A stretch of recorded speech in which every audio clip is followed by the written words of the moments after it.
Hello friends. तो आज मैंने चैनल स्टार्ट किया है ताकि मैं आपको BSc final year first year से लेकर फाइनल ईयर तक सभी क्लासेस ऑफ सभी ईयर्स का सिलेबस कंप्लीट करवा सकूँ। तो आज मैं टॉपिक स्टार्ट कर रही हूँ प्रोटोजोआ। ये जूलॉजी का टॉपिक है। तो इसके अंदर हम स्टार्ट करेंगे कि प्रोटोजोआ क्या होता है। वेट अ मिनट, मैं आपको बता देती हूँ कि इसके अंदर मैं आपको क्या क्या बताऊँगी आज के इस लेक्चर में। सबसे पहले मैं ये भी तो बताना जरूरी है कि मैं आपको बताऊँगी क्या क्या। तो फर्स्ट मैं आपको बताऊँगी कि प्रोटोजोआ क्या होता है, मीन्स डेफिनेशन क्या होती है, इसकी डेफिनेशन क्या है। ओके, नेक्स्ट मैं आपको बताऊंगी कि इसके करेक्टर्स क्या हैं, करेक्टर्स कह लो या फीचर्स कह लो, ठीक है, ये मैं आपको बताऊंगी। और लास्ट में आपको फ्यू एग्जांपल्स बताऊंगी। इसके एग्जांपल्स मतलब जो भी हमें लर्न करने होंगे as a purpose of BSc, क्योंकि हम यहाँ पे किस लिए आए, इस चैनल पे आप किस लिए आए हो, ताकि आपको पता चल सके कि बीएससी में कैसे पेपर अटैम्प्ट करते हैं, कैसे क्वेश्चन आते हैं, कैसे इनके बारे में इनको हम हैंडल करेंगे। तो आज के इस लेक्चर में आपको मैं ये सब चीज़ों के बारे में बताऊंगी कि इसकी डेफिनेशन क्या होती है, इसके फीचर्स क्या होते हैं, इसके एग्जाम्पल्स क्या है। सबसे पहले मैं आपको समझाऊंगी इसके फीचर्स को, देन मैं आपको रिप्रेजेंट करके दिखाऊंगी कि इसको ऐसे लिखते हैं, इसको आप कैसे रिप्रेजेंट करोगे पेपर में ताकि आपको एग्जाम में अच्छा मार्क दे। ओके, देन मैं आपको एक बात बताना चाहती हूँ कि टॉपर कोई ऐसे ही नहीं बनता, उसकी रिप्रेजेंटेशन की वजह से वो टॉपर बनता है। इन सब बातों को हम बाद में बात करेंगे। सबसे पहले आप इस वीडियो में किस लिए आए हैं उसको डिस्कस करते हैं। आपको ये जानना है कि प्रोटोजोआ क्या होता है, उसके फीचर्स क्या होते हैं, उसके कुछ एग्जांपल्स क्या है, मैं आपको इनके बारे में बताती हूँ। प्रोटोजोआ हमने शायद डीपली इतना पढ़ा नहीं है, मतलब छोटी क्लासेस में जैसे 8 में 9 में डालते हैं हम इनको पढ़ चुके हैं, लेकिन हमने इसको इतने ब्रीफली नहीं पढ़ा है कि हम इसको बता पाएँ कि प्रोटोजोआ होता क्या। तो प्रोटोजोआ आते ही हमारे दिमाग में क्या क्लिक होना चाहिए, अमीबा। अमीबा आपने देखा है? नेक डाइट से नहीं पूछ रही, ऐसे पूछो कि आपने अमीबा कभी देखा है, सुना है, आपने अमीबा के बारे में सुना है, ऑफ कोर्स सुना है। तो ओके, प्रोटोजोआ क्लिक होते ही अमीबा आपके दिमाग में आएगा। अमीबा दिमाग में आ गया तो देखो सबसे पहले हमें क्या दिख रहा है, अमीबा के बारे में क्या दिख रहा है, क्या दिख रहा है। हमने कभी अमीबा को, ये बताओ, हमने कभी अपने आजू बाजू या आस पड़ोस में कहीं बेबी अमीबा को देखा है अपनी आंखों से? नहीं देखा। तो मतलब ये हमें ऐसे नहीं दिख सकता, कैसे दिखेगा, कोई इंस्ट्रूमेंट की सहायता से इसको देख पाएंगे। तो इंस्ट्रूमेंट क्या है, हम बोल सकते हैं इसके प्रोटोजोआ की डेफिनेशन में हम क्या लिखेंगे, सबसे पहले हम लिखेंगे कि जो प्रोटोजोआ है माइक्रोस्कोपिक है। आई एम राइट और नॉट? माइक्रोस्कोपिक क्या होता है, वो ऑर्गेनिज्म जो हमें माइक्रोस्कोप की हेल्प से दिखे, ठीक है। नेक्स्ट क्या होगा, कैसा दिख रहा है हमें, सेलुलर है, ए सेलुलर है, कैसा है, ई सेलुलर है, ई सेलुलर है, ई सेलुलर, ए सेलुलर। सेलुलर का मतलब होता है सेल, ए का मतलब होता है सिंगल, तो सिंगल सेल स्ट्रक्चर है, सिंगल सेल स्ट्रक्चर है। देख सकते हैं कि ये सिंगल सेल स्ट्रक्चर है, क्या है ये, अमीबा सिंगल सेल स्ट्रक्चर है, छोटी क्लासेस में हम देखते आ रहे हैं। नेक्स्ट क्या है, यूकैरियोटिक। बच्चों को बहुत कंफ्यूजन होती है, यूकैरियोटिक क्या होता है, प्रोकैरियोटिक क्या होता है। एक टर्म होती है प्रोकैरियोटिक, प्रोकैरियोटिक, यूकैरियोटिक। प्रोकैरियोटिक क्या होता है, वो ऑर्गेनिज्म जिसका nucleus well defined membrane bound nucleus नहीं होता, मतलब वो ऑर्गेनिज्म जिसके जो न्यूक्लियस होता है उसके आजू बाजू कोई है मेम्ब्रेन ना हो। और यूकैरियोटिक क्या होता है, जिसके वो न्यूक्लियस जिसके आजू बाजू क्या हो, मेम्ब्रेन हो न्यूक्लियस की। मान लो ये न्यूक्लियस है और इसके साइड में जो ये मेम्ब्रेन है, मेम्ब्रेन बाउंड न्यूक्लियस है, वो क्या होता है, यूकैरियोटिक होता है। आई बात समझ में, नो कंफ्यूजन। ओके, नेक्स्ट, ये सब बातें तो हमें पता चल गई कि माइक्रोस्कोपिक है, देखते ही पता चल गया कि अमीबा क्लिक होगा तो माइक्रोस्कोपिक है, ए सेलुलर है और यूकैरियोटिक।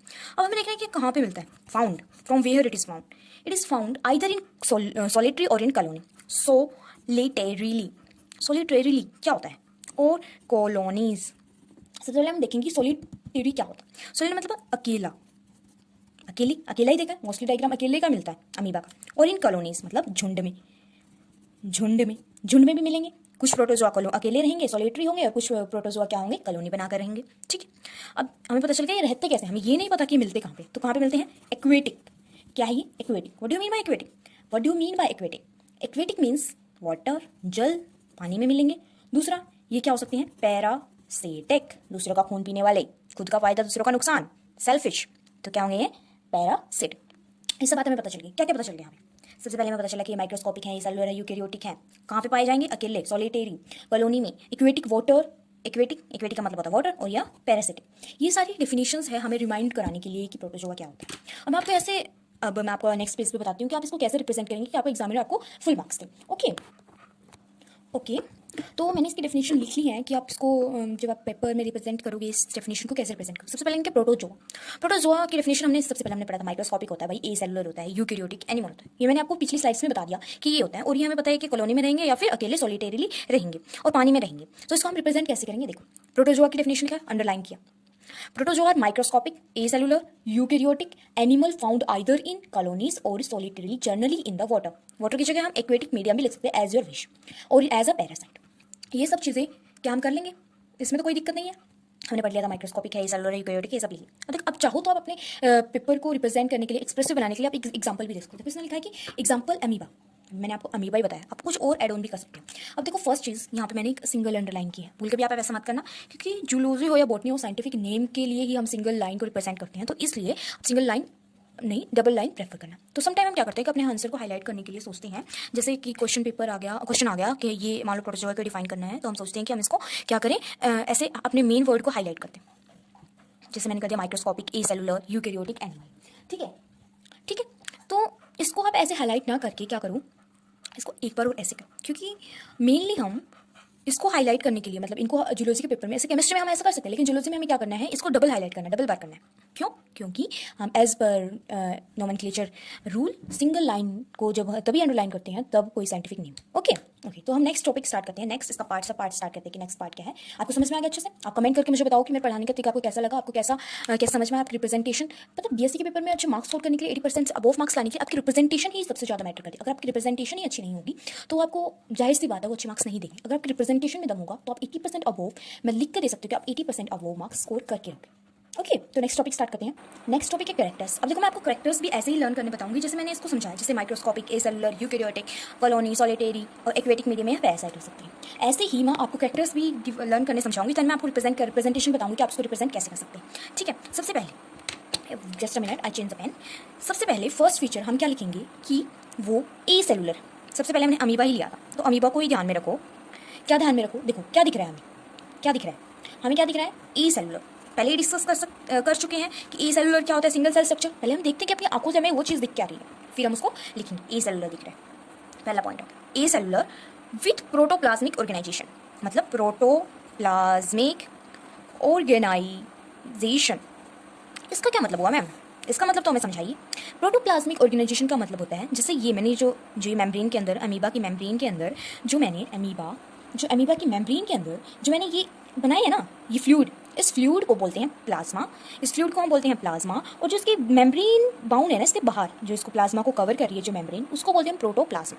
तो जो प्रोटोप्लाज्मा ए सेलुलर है और उसको मेम्ब्रेन बाउंड कर रही है उसके प्लाज्मा को, उसे बोलेंगे प्रोटोप्लाज्मा ऑर्गेनाइजेशन, ए सेलुलर प्रोटोप्लाज्मा ऑर्गेनाइजेशन। ओके, मैं आपको ये एक एक पॉइंट समझा रही हूँ, मैं फिर आपको बताऊंगी कि आप इसको कैसे लिखेंगे बीएससी के पेपर में, मतलब अपनी शीट पे, ताकि आपको फुल मार्क्स सिक्योर कर सकें अपने। नेक्स्ट पॉइंट क्या है, देखो आप इसको, नेक्स्ट पॉइंट में क्या पता, सिंगल सेल। तो हम कह सकते हैं जो इसकी डिवीजन है, हम इसको डिवाइड कैसे किया है, हमने सेलुलर लेवल पे ही डिवाइड किया है। Cellular level of division, cellular level of division है इसकी, कह सकते हैं, कोई शक नहीं, कोई शक नहीं। नेक्स्ट, अब देख लो हमें पता चल गया देखने से, देखो भाई ये सिंगल सेल है, सेलुलर लेवल की डिवीजन है, तो हम भाई चलो इतना पता चल गया। अब ये बताओ ये लोकोमोशन कैसे करता है, लोकोमोशन कैसे करता है, ये भी बताओ। लोकोमोशन कैसे करें, लोकोमोशन का मतलब क्या होता है मैडम, पहले हमें ये बता दो। हाँ जी, हम बताने के लिए बैठे बता देते हैं। लोकोमोशन मतलब ये मूवमेंट, चलेगा फिरेगा, हिलेगा डुलेगा, कैसे डुलेगा, कैसे करेगा, बता देते हैं। लोकोमोशन, जैसे ये इसकी ये ऑर्गेनाइज है ना, let me show you with another pen. ये इसकी सूडोपोडिया, नाम सुना ही होगा बचपन में। ये क्या है इसका, सूडोपोडिया। सूडोपोडिया इसको हेल्प करता है मूवमेंट में, क्योंकि हम किसकी बात कर रहे हैं, अमीबा की। अमीबा क्या करेगा, कैसे करेगा, ये भी बताते हैं। जैसे अब देखो इसको मूवमेंट करनी है, तो ये अपने इसको कॉन्ट्रैक्ट करेगा और ऐसे अपनी मतलब शेप को चेंज करता रहेगा, ऐसे ये मूवमेंट शो करेगा। नेक्स्ट, अब हर सभी ऑर्गेनिज्म, क्या प्रोटोजोआ के अंदर एक ही चीज़ तो नहीं आती है ना, बहुत सारे ऑर्गेनिजम्स आते हैं। तो उनमें कुछ में क्या होता है, फ्लैजिला, कुछ में क्या होता है, सीलिया। जहाँ पे सीलिया आ जाती है उधर फ्लैजिला नाम तो हमारे याद ही आ जाता है भाई। अब ये सीलिया क्या होता है, फ्लैजिला क्या होता है, अब मैं बता भी देती हूँ किस किस में पाए जाते हैं। एक बार देखो, जो फ्लैजिला है और जो सीलिया है, जो सीलिया है वो हमारा पैरामीशियम में पाया जाता है, मतलब, और ये फ्लैजिला है ये यूग्लिना में पाया जाता है। ओके, तो मैं ये बताना चाहती हूँ कि बहुत सारे बच्चों को कन्फ्यूजन होती है कि भाई सीलिया क्या होता है, फ्लैजिला क्या होता है। तो सीलिया और फ्लैजिला को सबसे अच्छे से हम डिफाइन कैसे कर पाएंगे, देखो, जो सीलिया होता है और जो फ्लैजिला होता है उनको डिफ्रेंशिएट हम ऐसे करेंगे। जो फ्लैजिला लार्ज होता है, फ्लैजिला क्या होता है, लार्ज। स्पेलिंग देखो, सीलिया से बड़ी है तो लार्ज। थ्रेड लाइक स्ट्रक्चर होता है, लार्ज होगा और thread like structure, thread like मतलब धागे जैसा स्ट्रक्चर होगा, लंबा। तो मैं आपको यूग्लिना का डायग्राम बना के दिखाती हूँ कि यूग्लिना कैसा होता है। ऐसा यूग्लिना होता है, कुछ ऐसा, इसके अंदर कुछ एक्सट्रैक्शन होते हैं, उसके बारे में हम बाद में डिस्कस करेंगे, क्योंकि वो आपका लैब मैनुअल का वर्क है, मतलब लैब का वर्क है, उसको आप लैब में देखना। मैं आपको समझाने वाली कि फ्लैजिला होता क्या, लार्ज होता है। तो जो ये है, ये जो दिख रहा है ये है फ्लैजिला। क्या है ये, फ्लैजिला। क्या है ये? फ्लैजिला। तो लार्ज है, थ्रेड लाइक स्ट्रक्चर। अब बात हम कर लेते हैं सीलिया की। किसकी बात कर लेते हैं? सीलिया। तो सीलिया का होता है स्मॉल, यहाँ पे लिख दे रही हूँ small hair like structure, hair like, small hair like. अब देखो उसको हम रिमाइंड कैसे करेंगे कि सीलिया क्या होता है, फ्लैजिला क्या होता है। फ्लैजिला लार्ज होता है, thread like structure because of the spelling कितनी बड़ी है, स्पेलिंग बड़ी है, सीलिया की स्पेलिंग छोटी है, छोटा, हेयर लाइक स्ट्रक्चर। पेरिमीशियम का डायग्राम ड्रॉ करते हैं कुछ ऐसा, इसके अंदर एक्सट्रैक्शन होते हैं और ये जो होगी इसके स्मॉल, ये क्या होंगे? सीलिया। ओके, आ रही है बात समझ में? 3 चीजें हमने पढ़ ली। ए सेलुलर होता है प्रोटोप्लाज्मिक ऑर्गेनाइजेशन के साथ, सेलुलर लेवल ऑफ डिवीजन होते हैं, लोकोमोशन, सूडोपोडिया, फ्लैजिला, सीलिया। किसी के अंदर सूडोपोडिया प्रेजेंट हो तो फ्लैजिला और सीलिया मैंडेटरी नहीं है कि प्रेजेंट हो, किसी में एब्सेंट हो सकता है, किसी में प्रेजेंट हो सकता है। Okay, next I want to change my page, तो जस्ट वेट। 3 चीजें पढ़ ली थी, चौथी चीजें आती हैं। चौथी चीज क्या है? क्या है चौथी चीज? हमें ये भी पता चल गया भाई वो लोकोमोशन ऐसे करता है। बताओ भी खाता क्या है? न्यूट्रिशन क्या है भाई उसका, ये बताओ। न्यूट्रिशन क्या है इसके बारे में आप बताओ। चलो हम न्यूट्रिशन के बारे में बता देते हैं कि वो न्यूट्रिशन वर्ड दिमाग में आते हैं हमारे, 2 चीज़ें याद आती है क्या? हेट्रोट्रॉप्स या ऑटोट्रॉप्स। हेट्रोट्रॉप्स हैं या ऑटोट्रॉप्स हैं। अब ये बता दो भाई ये होता क्या है, जिसको पता है कमेंट करके बताओ कि हेट्रोट्रॉप्स क्या होता है, ऑटोट्रॉप्स क्या होता है, वरना मैं बता रही हूँ। देखो हेट्रोट्रॉप्स जो अपना खाना खुद नहीं बनाते, खुद नहीं बनाते मतलब दूसरे पर डिपेंड रहते हैं, और जो अपना खाना खुद बनाते हैं वो क्या हो गए? ऑटोट्रॉप्स, खुद बनाते हैं। अब आप कहोगे मैम छोटे बच्चों वाली बात कि ऑटोट्रॉप्स और हेट्रोट्रॉप्स हम क्या है? तो ह्यूमंस बीइंग क्या है? ह्यूमन बीइंग्स क्या है? हेट्रोट्रॉप्स। और प्लांट्स क्या है? ऑटोट्रॉप्स। ठीक है, हम अपना खाना खुद, हालांकि किचन में अपनी मम्मी या हम प्रिपेयर करते हैं खाने को, लेकिन हम अपना खाना खुद नहीं बनाते। खाना बनाने की डेफिनेशन क्या है? खाना बनाने की डेफिनेशन ये है कि सनलाइट को लेके, नेचुरल रिसोर्सेज को लेके खाना कैसे प्रिपेयर करे वो ऑर्गेनिज्म अपनी बॉडी के अंदर, जैसे प्लांट करते हैं फोटोसिंथेसिस के थ्रू अपना खाना खुद बनाते हैं। ओके, आ रही है बात समझ में? Very good. तो देखो अब हमें ना ह्यूमन बींग्स के बारे में जानना, हमें प्लांट्स के बारे में जानना, हमें तो प्रोटोजोआ के बारे में जानना है। और मैडम हमें यही बताओ कि प्रोटोजोआ की क्या होता है, न्यूट्रिशन क्या होता है प्रोटोजोआ का? प्रोटोजोआ का न्यूट्रिशन होता है कि ऑटोट्रॉप्स भी होते हैं, प्रोटोजोआ और autotrophs as well as heterotrophs. ये अपना खाना कुछ ऑर्गेनिज्म ऐसे होते हैं, कुछ प्रोटोजोआ ऐसे होते हैं जो अपना खाना खुद बना लेते हैं, और जो कुछ है वो अपना खाना खुद नहीं बना लेते। अब जो हेट्रोट्रॉप्स हैं वो भी फर्दर कैटेगरी में डिवाइड किए गए हैं। अब ये मत समझ लेना कि आपने ह्यूमन बींग्स को डिवाइड कर दिया, ना भाई ना, हमने तो हेट्रोट्रॉप्स को डिवाइड किया है। तो देखो हेट्रोट्रॉप्स को किस में डिवाइड किया है इन्होंने? हेट्रोट्रॉप्स को इन्होंने डिवाइड किया है holozoic and parasitic. Holozoic, parasitic. अब बोलोगे मैम हमें पैरासिटिक के बारे में तो कुछ पता था, लेकिन ये होलोजोइक, व्हाट इज होलोजोइक? तो देखो मैं बताती हूँ होलोजोइक क्या होता है। होलोजोइक सॉलिड फूड को इनगल्फ करने वाला ऑर्गेनिज्म, वो ऑर्गेनिज्म जो सॉलिड फूड को इनगल्फ करके इंजेक्ट कर, मतलब सॉलिड चीज़ को ही खा ले, सीधे घुटक ले, उसको बोलते हैं हम होलोजोइक। ठीक है। अब पैरासाइटिक हमें पता है सेल्फिश होता है, 1 नंबर का, पोस्ट को मार के छोड़ता है, उसका सारा खून पी जाता है, इसमें तो कोई बताने की जरूरत नहीं है। समझ में आ रहा है?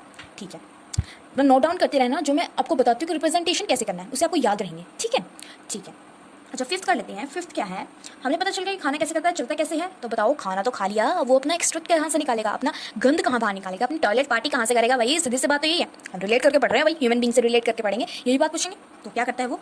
ऑस्मोरेगुलेशन, ऑस्मोरेगुलेशन से अपने एक्सट्रैक्ट को बाहर निकालता है कॉन्ट्रैक्ट करके। जैसे ये हमने अमीबा बनाया तो ये जो इसमें वैक्यूल्स होते हैं ना, खाली जगह, मतलब जैसे ये दिखते थे जब हम ड्रॉ करते थे तो ऐसे इसको खाली छोड़ते थे ना, ये गड्ढे से बनाते थे, तो ये क्या है? इसके वैक्यूल्स हैं। तो ये क्या करते हैं? ऑस्मोरेगुलेशन ऐसे कॉन्ट्रैक्ट करेंगे, ऐसे, जिससे क्या होगा? ऐसे कॉन्ट्रैक्ट करके जो अपने उसका एक्सट्रैक्ट है, जिसका वेस्ट मटेरियल है, उसको बाहर निकाल देंगे। ओके, देन नेक्स्ट समझ में आ गया? ऑस्मोरेगुलेशन से फ्रेश वाटर के अंदर ये करते हैं। अब देखो भाई खाना भी हो गया, पीना भी हो गया, चलना भी होगा, अब ये बता दो कि अपने आप को सर्वाइव करने के लिए ये कैसे रिप्रोड्यूस कैसे करेंगे, इसका रिप्रोडक्शन क्या होगा? ठीक है, तो 6 पे हम इसको करते हैं रिप्रोड्यूस, यानी कि रिप्रोडक्शन। ओके, जो रिप्रोडक्शन के बारे में हम बात कर लेते हैं। रिप्रोडक्शन के नाम सुनते हैं हमें 2 चीज़ें याद आती हैं, क्या? सेक्सुअल या एसेक्सुअल। सेक्सुअल क्या होता है? एसेक्सुअल क्या होता है? सेक्सुअल होता है 2 पेरेंट्स की नीड होती है, कॉन्टैक्ट की जरूरत होती है, और एसेक्सुअल क्या होता है? सिंगल पेरेंट से भी डिवीजन, बाइंडरी फ्यूजन, इन सब चीज़ों से हो सकता है। अब देखो आप बीएससी स्टूडेंट हो, आपको इतना नॉर्मल चीज़ आपको पता होगी, फिर भी मैंने आपको थोड़ा हिंट दे दिया कि ऐसा आप रिमाइंड कर पाओ कि ये क्या होता है, ये क्या होता है, ये कौन सा फर्टिलाइजेशन होता है, ये कौन सा होता है। तो अब हमें बात करनी है कि प्रोटोजोआ के बारे में, ये कौन सा फर्टिलाइजेशन, ये कैसे रिप्रोड्यूस करते हैं। ओके, तो ये कैसे प्रोडक्शन करते हैं? ये एसेक्सुअल रिप्रोडक्शन भी करते हैं और सेक्सुअल रिप्रोडक्शन भी, दोनों ही करते हैं, दोनों रिप्रोडक्शन करते हैं। एसेक्सुअल के अंदर जैसे हमने पढ़ा था, किसको? अमीबा को पढ़ा था, है ना? एम राइट और रॉन्ग? राइट। तो अमीबा को पढ़ा था, और हमने छोटी क्लासेस में पढ़ा भी binary fusion, binary fusion, binary fusion, binary fusion. तो लिख दो भाई आंख बंद करके, बाइंडरी फ्यूजन तो करता ही होगा। कैसे करता है बाइंडरी फ्यूजन? जैसे ये अमीबा है, फुल्ली मैच्योर हो गया भाई, खा भी लिया, इसने पी भी लिया, इसको रिप्रोड्यूस करना है। प्रोड्यूस करना है तो अपने सेल के साइज को इंक्रीज करेगा, जिसको सेल का न्यूक्लियस है उसके साइज को इंक्रीज किया, देन डिवीजन होगी इसके न्यूक्लियस के, इसको बोलते हैं division of nucleus karyo karyoplasmic सर कैरोलाइसिस बोलते हैं शायद। कायरोवर्ड्स, जो कायरो वर्ड होता है वो न्यूक्लियस के लिए यूज़ किया जाता है। साइटोवर्ड साइटोप्लाज्म के लिए, कायरोवर्ड न्यूक्लियस के लिए, साइटोप्लाज्म के लिए साइटोवर्ड यूज़ किया जाता है। न्यूक्लियस डिवाइड हो गया, 2 में डिवाइड हो गया, फिर इसका साइटोप्लाज्म साइटोलाइसिस होगी, जैसे हमने 11th क्लास में सेल वाला चैप्टर पढ़ा था, ऐसे 2 न्यूक्लियस बन गई। ठीक ठीक, ओके। ये होगी मल्टीपल फ्यूजन भी हो सकता है। नेक्स्ट अब ये कहेगा कि नेक्स्ट कह रहा है, आपने बताया कि सेक्सुअल रिप्रोडक्शन होता है। सेक्सुअल रिप्रोडक्शन होता है तो कैसे होगा?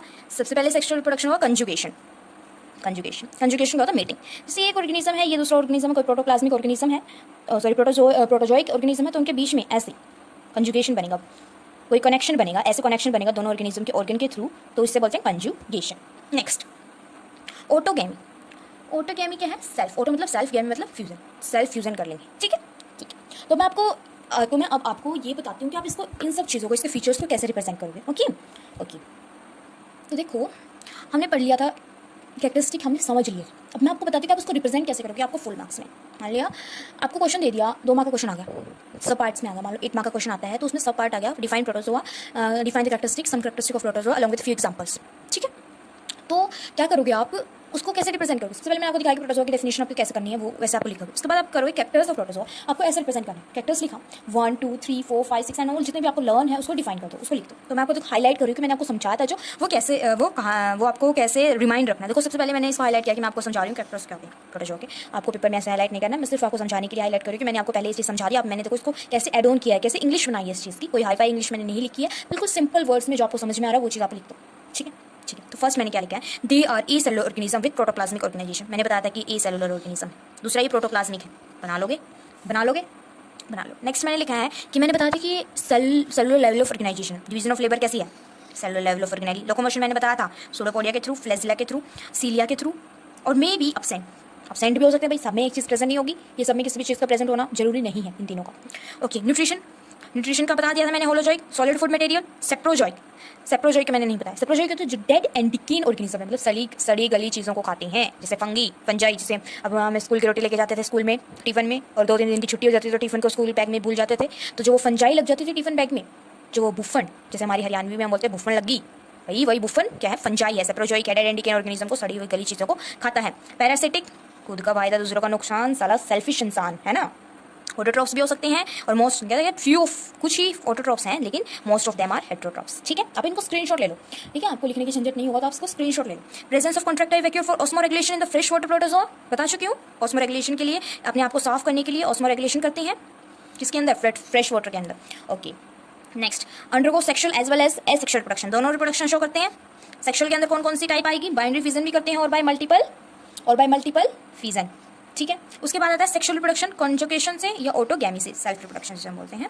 अब एक नेक्स्ट पॉइंट मैंने आपको ये डिस्कस नहीं किया था, सॉरी, ये मैं बता देती हूँ। एनसिस्टमेंट कह रहे हैं, undergo encystment for the dispersal during the hard condition. Encystment, cyst होता है, जिसे बोलते हैं ना दीवार बना ली, मैं इसके आगे दीवार बना के खड़ा हूँ, किसको कुछ नहीं हो सकता। ऐसे ही ऑर्गेनिज्म क्या करते हैं, दीवार बना लेते हैं ताकि वो क्या ना हो सके, उसको, बंदे को उस चीज़ को चोट ना पहुंच सके। तो एनसिस्टमेंट प्रोटेक्टिव कवरिंग होती है around the organism during the harsh environment. मतलब जब एकदम बहुत ऐसा एनवायरमेंट आ जाए, ऐसा वातावरण हो सके जो ऑर्गेनिज्म सर्वाइव ना कर सके, जी ना पाए, तो क्या होता है, एनसिस्टमेंट हो जाती है प्रोटोजोन ऑर्गेनिज्म के अंदर। ठीक है, तो एनसिस्टमेंट हमने पढ़ा, हमने तो एक ही चीज़ को क्लिक किया अपने दिमाग में, अमीबा को। तो अमीबा के बारे में पढ़ लेते हैं कि अमीबा के अंदर एनसिस्टमेंट कैसे होती है। एनसिस्टमेंट जैसे बहुत हार्ड कंडीशन आ गई, मान लो बहुत ज़्यादा सर्दी आ गई, बहुत ही ज़्यादा, तो ये सर्वाइव नहीं कर पाया, वेट अ मिनट, तो मान लो ये सर्वाइव नहीं कर पा रहा है उस एनवायरमेंट में, तो ये क्या करेगा, जो इसके अंदर वाटर होगा उसको एक्सट्रैक्ट कर देगा। वाटर एक्सट्रैक्ट करने के बाद ये कॉन्ट्रैक्टाइल हो जाएगा, और क्या बना लेगा, एक प्रोटेक्टिव कवरिंग बना लेगा इसके साइड, एक मेम्ब्रेन की प्रोटेक्टिव कवरिंग बना लेगा। उस प्रोटेक्टिव कवरिंग को हम बोलते हैं सिस्ट हमारी देसी भाषा में हम उसे बोलेंगे कि दीवार बना ली, सिस्टमेंट। और इस प्रोसेस को बोलते हैं एनसिस्टमेंट, ताकि इसकी प्रोटेक्शन हो उसके हार्श एनवायरमेंट। ओके, अच्छा, फ्यू एग्जांपल्स की बात रह गई, एक मिनट रुको जरा।